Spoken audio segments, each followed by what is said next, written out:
আজকে আপনাদেরকে দেখাবো MI FRP unlock MI8 light.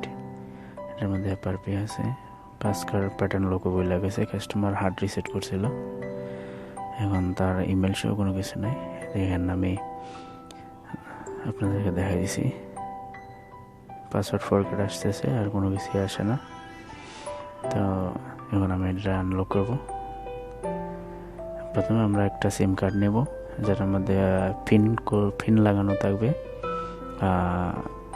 যেটা সিম লক বলে। সিমের সেটিংয়ে যে লকটা লাগাই রাখবেন, এই যে নাম্বার স্মরণ করতে পারেন 1 2 3 4 5 অথবা 1 2 3 4 এরকম।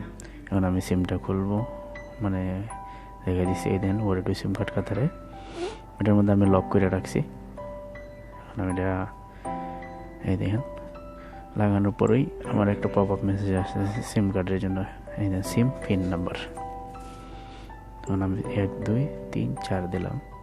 এই রাইট ক্লিকে দেওয়ার সাথে সাথেই আবার কিন্তু পাওয়ার বাটনে দিলাম। তারপরে আবার এখানে দিয়ে পাওয়ার বাটনে চাপ দিলে এই সেটিং উপরে নোটিফিকেশান বারে চাপ দিলে সেটিংয়ের মধ্যে ঢুকবো। তো সেটিংয়ে যাওয়ার পরে অ্যাবাউটে ঢোকার পর এই ভার্সনের মধ্যে আমি ডেভেলপারটা একটু অন করে দেব।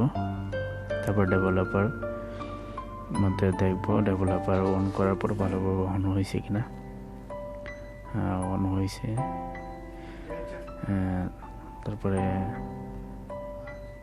অন হওয়ার পরে চেষ্টা করবো ওটারে আবার নতুন করে পিন নাম্বার লাগানো। সিকিউরিটি কোড সবচেয়ে বেটার হয়, সিকিউরিটি কোড দিয়ে লাগানিলে। সিকিউরিটি লক দিয়ে দেন আমি ডেভেলপারটা খুঁজতেছি চার্জ করে।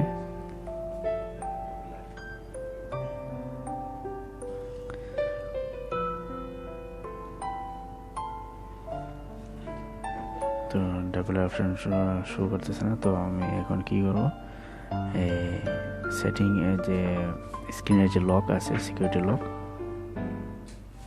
ওই সিকিউরিটি লকটার মধ্যে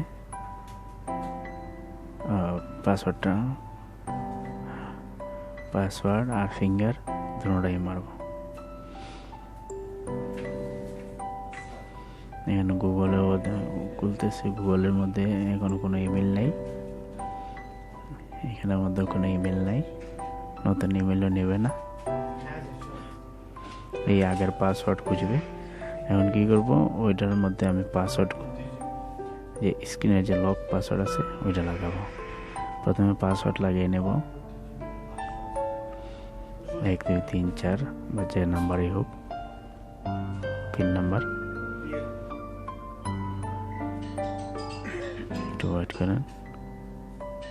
হ্যাঁ, পিন নাম্বার 1 2 3 4 কন্টিনিউ 1 2 3 4। তারপরে আবার ফিঙ্গার লকটাও করে নিব। ফিঙ্গার লক না করলেও হয়, তারপরে করে নিব। হ্যাঁ, হয়ে গেছে।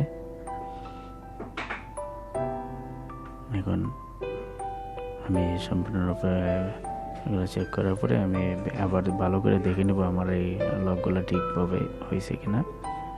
স্ক্রিন লকটা হ্যাঁ হয়েছে, অন হয়েছে। এবার ব্যাকে চলে যাব, একদম ব্যাকে চলে যাব, আবার নতুন করে সেটিং করব।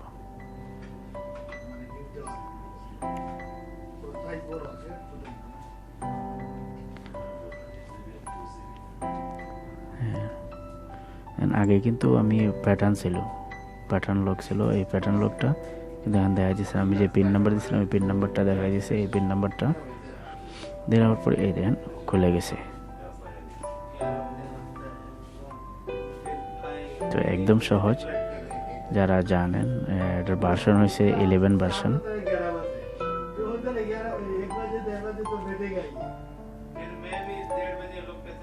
এই পর্যন্ত দেখেন আমার ডিভাইসটি আনলক হয়ে গেছে। আশা করি যারা এই প্রবলেম আছেন তারা এই মেথড আপনাদের কাজে আসবে। এই ট্রিক্সটা আপনারা দেখে করতে পারবেন। তো আজকে এই পর্যন্তই, ভালো থাকবেন। আশা করি আমার ভালো লাগছে, আর আমার এই ভিডিওটা আশা করি আপনাদের ভালো লাগছে। পরবর্তী ভিডিওর জন্য অপেক্ষা করুন। যারা আমার এই চ্যানেলটাতে নতুন তারা সাবস্ক্রাইব করুন, যারা আছেন তাদের অসংখ্য ধন্যবাদ। আল্লাহ হাফেজ।